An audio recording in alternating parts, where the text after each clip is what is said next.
হ্যাঁ, আমাকে থামিয়ে দিয়েছে। আসসালামু আলাইকুম, যাব। চিনে ফেলেছে, দাঁড়াবো নাকি?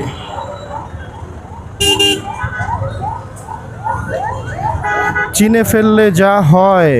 যাক, আপনারা যেহেতু এখন বাংলাদেশে হচ্ছে যেহেতু নিয়ম কানুন বেড়ে গেছে, আপনাদের নিয়মে চলা উচিত। আর অবশ্যই সবাই সেফটি মেনটেন করবেন, নিজের হেলমেট ইউজ করবেন, অবশ্যই নিজের গাড়ির সমস্ত পেপারস নিজের সাথে রাখবেন। আর এখন আপনার গাড়ি নিজের নামে ট্রান্সফার করে নেওয়াটাই ভালো, কারণ এটা নিয়ে অনেক ইস্যু হচ্ছে সব জায়গাতে। কথা আর কি বলবো, এদিকে তো মাইক চলতেছে।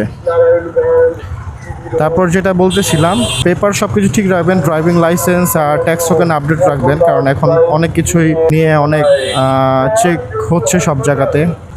আমার সামনে একটা ট্রাক, এত বড় ট্রাক, আমাকে চাপাই দিলে তো আমি শেষ। নিচে দিয়ে যাবো না, নিচে দিয়ে যাওয়াটা অভদ্রতা, এটা আমি পছন্দ করি না। একটু লেট করে যাই, তবে উপর দিয়ে যাই।